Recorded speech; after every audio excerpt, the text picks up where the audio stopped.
गज़ल अहमद फराज, आवाज़ मोहसिन फूल।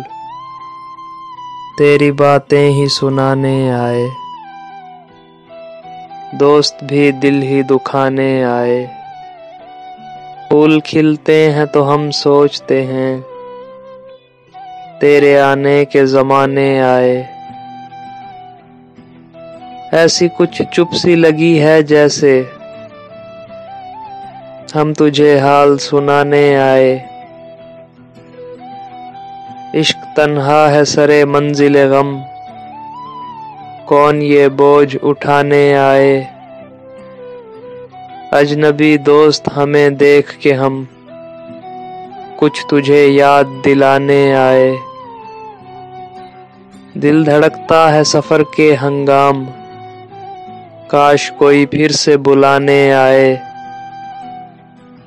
तो रोने से भी दिल दुखता है, शायद अब होश ठिकाने आए। क्या कहीं फिर कोई बस्ती उजड़ी, लोग क्यों जश्न मनाने आए। सो रहो मौत के पहलू में फराज, नींद किस वक्त न जाने आए।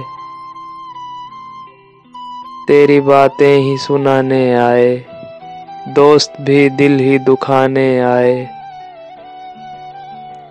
दोस्तों, वीडियो को लाइक करें और चैनल को सब्सक्राइब करें और कमेंट सेक्शन में अपनी राय का इजहार ज़रूर करें।